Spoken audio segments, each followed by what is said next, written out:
بسم الله الرحمن الرحيم.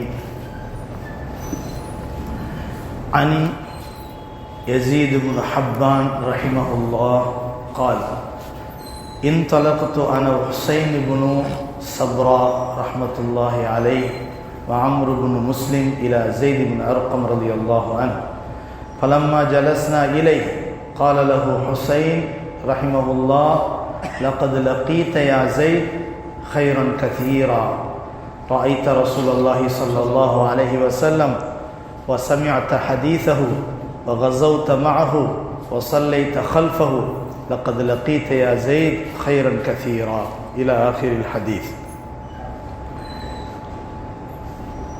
Yazid இப்னு ஹப்பான் ரஹிமஹுல்லாஹ் அவர்கள் அறிவிக்கக்கூடிய ஒரு விஷயம்.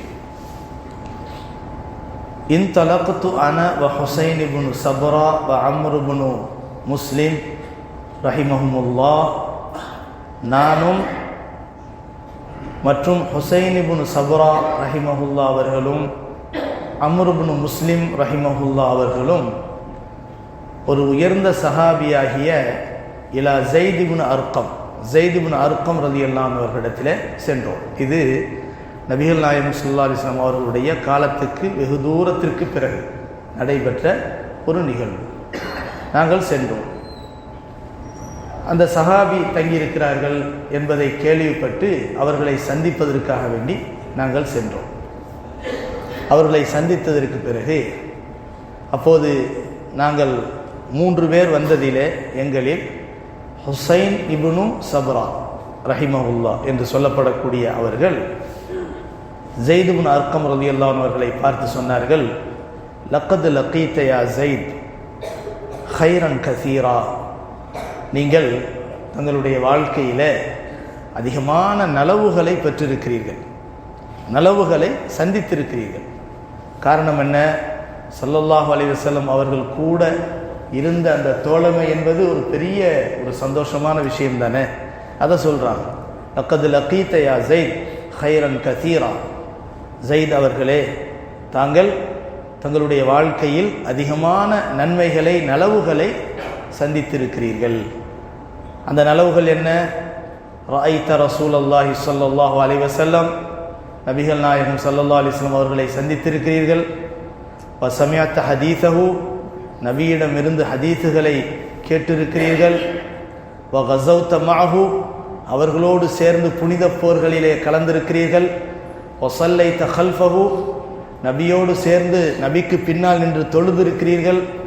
இதெல்லாம் லக்கத் லகீத யா ஸைத் கைரன் கசீரா, இது மாதிரியான அதிகமான நலவுகளை தங்கள் வாழ்க்கையிலே பெறக்கூடிய பாக்கியத்தை அடைந்திருக்கிறீர்கள்.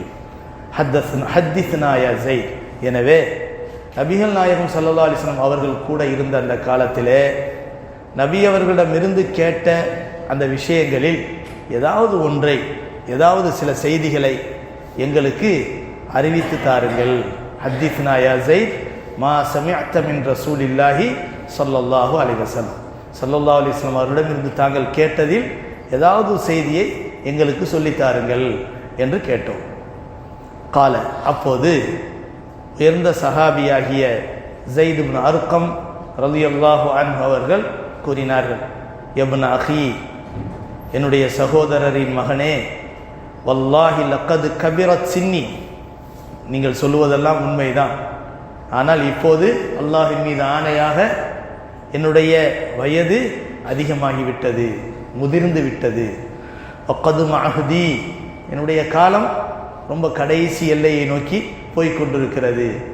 வனசீத்து பாதல்லதி குந்து ஐ, நபி அவர்களிடமிருந்து கேட்ட அந்த செய்திகளில் சிலவற்றை நான் மறந்தே போய்விட்டேன். அந்த அளவிற்கு நபி அவர்களுடைய காலத்திற்கு பிறகு ரொம்ப தூரம் வந்துவிட்டேன். மின் ரசூலில்லாஹி ஸல்லல்லாஹு அலைஹி வஸல்லம், நபி அவர்களிடமிருந்து கேட்ட அந்த செய்திகளில் பலவற்றை நான் மறந்துவிட்டேன். ஃபமா ஹத்தஸ்துக்கும் ஃபக்பலு, நான் இப்போ சில விஷயங்களை சொல்கிறேன், எந்த அளவுக்கு எனக்கு ஞாபகம் இருக்குதோ அதில் சில விஷயங்களை உங்களுக்கு நான் சொல்லுகிறேன், அதை கொஞ்சம் கவனமாக கேட்டுக்கிறேங்க. ஒமாலா ஃபலா துகல்லிஃபுனீஹி, ஆனால் எதை நான் மறந்துட்டேனோ, என்னால் சொல்ல முடியலையோ, நீங்கள் எதை என்னிடமிருந்து எதிர்பார்த்து வந்து நான் என்னால் சொல்ல முடியலையோ, அப்படி சொல்ல முடியாத போது நீங்கள் என்ன செஞ்சிடாதீங்க, என்னை கோச்சிக்கிறாதீங்க, நீங்கள் என்னை மனம் பொறுத்துக்கிறங்க. என்று சொன்னார்கள். சும்மா கால், அப்படி சொல்லிவிட்டு அடுத்து சொன்னார்கள், காம ரசூலுல்லாஹி ஸல்லல்லாஹு அலைஹி வஸல்லம் யௌமன் ஃபீனா ஹதீபன் பிமாயின் யுதுஆ ஹும்மன் பைன மக்கா வல் மதீனா. மக்காவுக்கும் மதீனாவுக்கும் மத்தியிலே ஒரு இடம், நீர் தடாகம் நிறைந்த ஒரு இடம், அதற்கு ஹும்மா என்று பெயர் சொல்லப்படும். அந்த இடத்திலே நபிகள் நாயகம் ஸல்லல்லாஹு அலைஹி வஸல்லம் அவர்கள் எங்களை ஒன்று கூட்டி எங்களுக்கு முன்பாக பேசுவதற்காக எழுந்து நின்றார்கள். ஃபஹமிதல்லாஹ், அல்லாஹ்வை புகழ்ந்து, வ அஸ்னா அலை, அல்லாஹ்வை மேன்மைப்படுத்தி, வ வஅல, அந்த நபி எங்களுக்கு சில உபதேசங்களை செய்தார்கள். வதக்கர, அதிலே எங்களுக்கு பல செய்திகளை ஞாபகப்படுத்தினார்கள், நினைவுபடுத்தினார்கள். சும்மா கால், பிறகு எங்களிடத்திலே சொன்னார்கள், அம்மா பாத் அலா ஐயுஹன்னாஸ், மனிதர்களே, ஃபஇன்னமா அன பஷருன், நானும் ஒரு மனிதன்தான். யூஷிகு அன் யஅதிய ரசூலு ரப்பி ஃபஉஜீப, கூடிய சீக்கிரம் அல்லாஹ்விடம் இருந்து அனுப்பப்படக்கூடிய உயிர் வாங்கக்கூடிய மலக்கு தூதர் என்னிடத்திலே வர இருக்கிறார். நான் அவர் வந்துவிட்டால் கட்டாயம் என்ன செய்ய வேண்டும், எல்லோரும் பதில் சொல்ல வேண்டியது அவசியம் என்பதை போல நானும் அந்த மலக்குக்கு என்ன செய்ய வேண்டும், கட்டாயம் பதில் சொல்லித்தான் ஆக வேண்டும். எல்லாருக்கும் வந்துதான் திருவார்.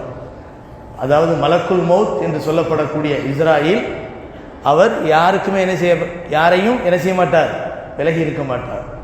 ஒவ்வொரு வருடத்திலும் வாழ்க்கையில் ஒரு தடவை கட்டாயம் வந்து விடுவார். அவருக்கு பதிலளித்து தான் ஆக வேண்டும். நான் வர முடியாது, நான் கொஞ்சம் தாமதமாக வர்றேன் எல்லாம் சொல்ல முடியாது. எந்த நேரத்தை குறிப்பிட்டு இந்த நேரத்தில் நீ வரணும் என்று சொல்லி நம்மிடத்திலே வந்து நிற்பாரோ யாருமே என்ன செய்ய முடியாது, தாமதிக்கவும் முடியாது, மறுக்கவும் முடியாது. அதே போல என்னிடத்திலும் அவர் வர இருக்கிறார், கூடிய சீக்கிரம் என்னிடத்தில் வர இருக்கிறார். வானத்தாரிக்கும் ஃபீக்கும், உங்களை விட்டு நான் கூடிய சீக்கிரம் சென்று விடுவேன். ஆனால் என்னுடைய காலத்துக்கு பிறகு நீங்கள் வழிகட்ட போகாமல் இருக்க வேண்டுமென்றால், நீங்கள் நேரான பாதையில் நிலைத்து நிற்க வேண்டுமென்றால் நான் உங்களுக்கு சிலவற்றை விட்டு செல்கிறேன். வானத்தாரிக்கும் ஃபீக்கும், உங்களுக்கு தக்கலைன், 2 விஷயங்களை நான் உங்களுக்கு விட்டு செல்கிறேன், 2 பெரிய செய்திகளை உங்களுக்கு விட்டு செல்கிறேன். அவ்வலுகுமா, அவற்றில் ஒன்று கிதாபுல்லாஹ், அல்லாஹுடைய வேதம் குர்ஆன் ஷரீஃப், கண்ணியமான குர்ஆன்.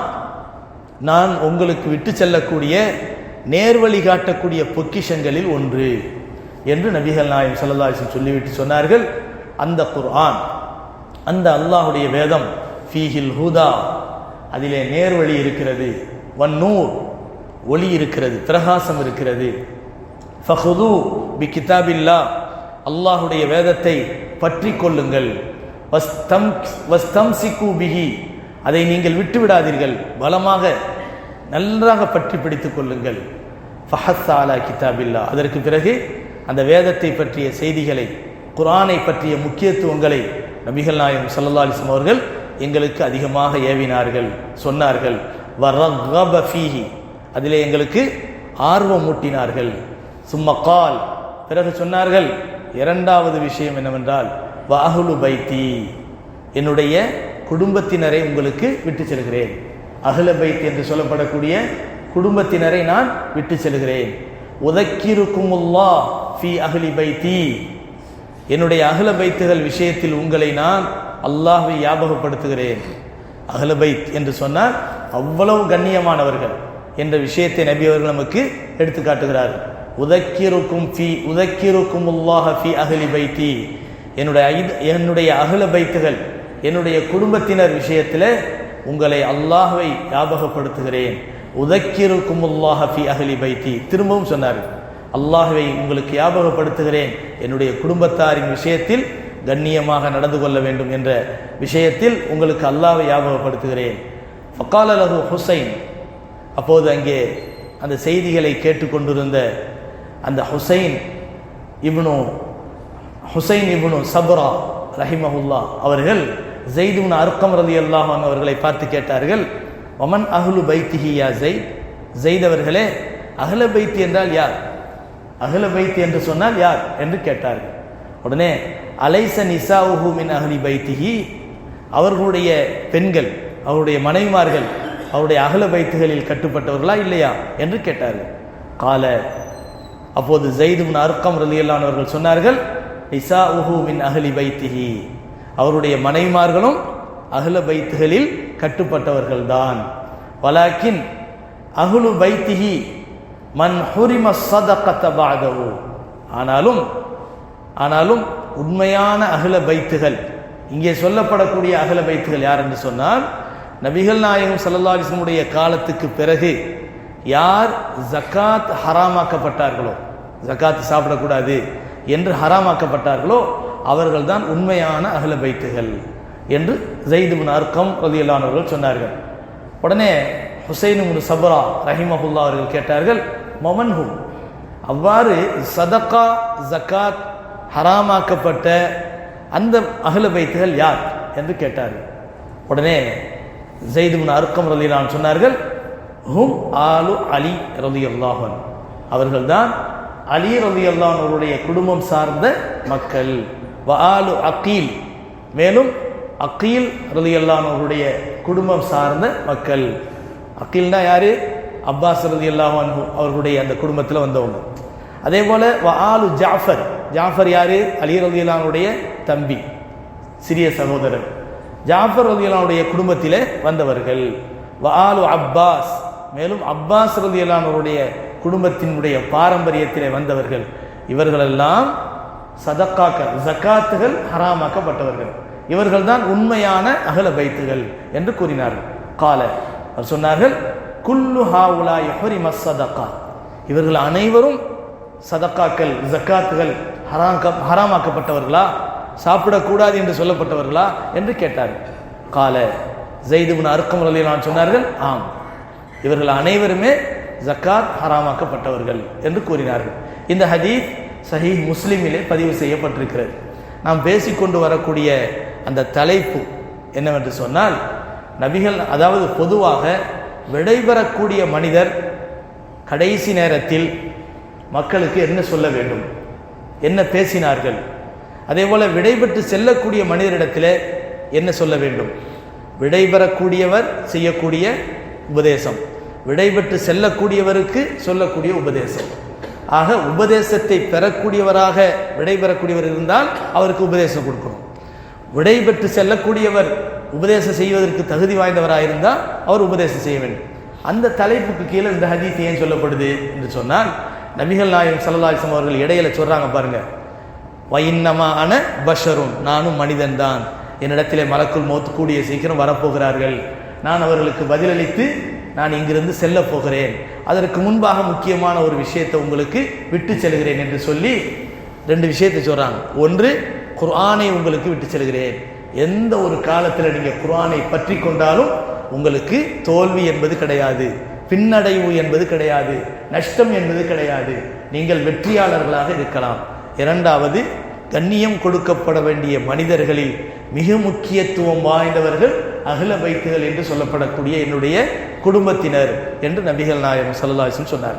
நபிகள் நாயகம் ஸல்லல்லாஹு அலைஹி வஸல்லம் சொல்லி காட்டிய அந்த காலத்துக்கு பிறகு ஏறக்குறைய சமீப காலத்திலேயே அந்த அஹ்ல பைத்துகள் கண்ணிய குறைவாக நடத்தப்பட்டு கொடூரமான முறையில் நடத்தப்பட்டார்கள் என்பது நாமெல்லாம் விளங்கிய விஷயம். என்றைக்கு அஹ்ல பைத்துகள் மிகவும் மோசமான முறையில் நடத்தப்பட்டார்களோ இந்த சமுதாயம் அதற்கு பிறகுதான் சீரழிவினுடைய துவக்கத்தை பெற்றது. இன்றைக்கு வரைக்கும் இந்த சமுதாயத்தில் முசீபத்து தொடர்ந்து கொண்டிருக்கிறது என்றால் அதற்கு காரணம் அஹ்ல பைத்துகள் நட்ட நடு வெளியில் வைத்து போரிடப்பட்டு ஷஹீதாக்கப்பட்ட அந்த கடுமையான மோசமான நிலைதான். இந்த மாசம்தான் முஹர்ரம் 10வது நாள் ஹுசைன் ரலியல்லாஹு அன்ஹு அவர்கள் ஷஹீதாக்கப்பட்டது மட்டும்தான் வரலாறாக பேசப்படுகிறது. ஆனால் ஜைனுல் ஆபிதீன் ரலியல்லாஹு அன்ஹு என்று சொல்லப்படக்கூடிய அஹ்ல பைத்துகளில் ஒரே ஒரு சின்னஞ்சிறிய பாலகரை தவிர மற்ற அனைவரும் கருவறுக்கப்பட்ட நாள். அது ஒரு கொடூரமான நாள், நினைத்து பார்க்க முடியாத மோசமான நாள்.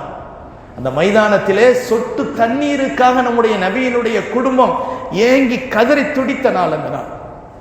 நம்ம அந்த வரலாறை மட்டும்தான் இன்னைக்கு வரலாறை பேசினாலும் இன்னைக்கு அதை பற்றி பெருசாக பேசுறது இல்லை. ஏன்னா அது சில மனிதர்கள் சார்ந்த ஒரு சாயலாக அது போவதின் காரணத்தினால் இந்த விஷயத்தை போய் இவ்வளோ பேசுகிறாங்களங்க அப்படிங்கிற மாதிரி சொல்லிடுவாங்க. ஆனால் கண்ணியமானவர்களே, அந்த நாளுக்கும் இந்த சமுதாயத்தினுடைய இன்றைய முசீபத்துக்கும் பெரிய தொடர்பு இருக்கிறது. காரணம், அஹ்ல பைத்துகளை பற்றி நபிகள் நாயகம் ஸல்லல்லாஹு அலைஹி வஸல்லம் அவர்கள் இந்த அளவுக்கு வலியுறுத்தி சொன்னதற்கு பிறகு நடைபெற்ற அந்த நிகழ்வு தான் இன்றைக்கும் மோசமான ஒரு நிலையிலே தொடர்ந்து கொண்டிருக்கிறது. ஆக கண்ணியப்படுத்தப்பட வேண்டியவை எப்பொழுது கண்ணிய குறைவாக நடத்தப்படுமோ மார்க்க சார்ந்த விஷயத்தில், அந்த விஷயம் இந்த சமுதாயத்திற்கு மிகப்பெரிய ஒரு தோல்வியினுடைய அடையாளம் என்பதை புரிந்து கொள்ள வேண்டும். இப்போதைக்கு நாம் பார்க்க வேண்டிய ஒரு விஷயம் என்னவென்றால், குர்ஆன் ஒரு பொக்கிஷம், குர்ஆன் ஒரு பெரிய செல்வம். நாம் பெற்றிருக்கக்கூடிய எவ்வளவு மகத்தான செல்வமாக இருந்தாலும் அந்த செல்வங்களிலே மிகப்பெரிய செல்வம் இந்த குர்ஆன். ஓ ஹைரும் மிம்மா யஜ்மஊன், அவர்கள் சேர்த்து வைத்திருக்கக்கூடிய செல்வங்களிலே மிக சிறந்த செல்வம் குர்ஆன் என்று அல்லாஹ் குர்ஆனிலே நமக்கு சொல்லித் தருகிறான். எனவே குர்ஆனை ஓத வேண்டும், குர்ஆனுடைய கருத்துக்களை தெரிந்து கொள்ள வேண்டும், குர்ஆனை பற்றி நம்முடைய வாழ்க்கையை நடத்த வேண்டும். இதுதான் நம்முடைய இந்த சமுதாயத்தினுடைய வெற்றிக்கு காரணமாக அமையும் என்பதை விளங்க வேண்டும். அல்லாஹ் நமக்கு அருள் புரிவானாக.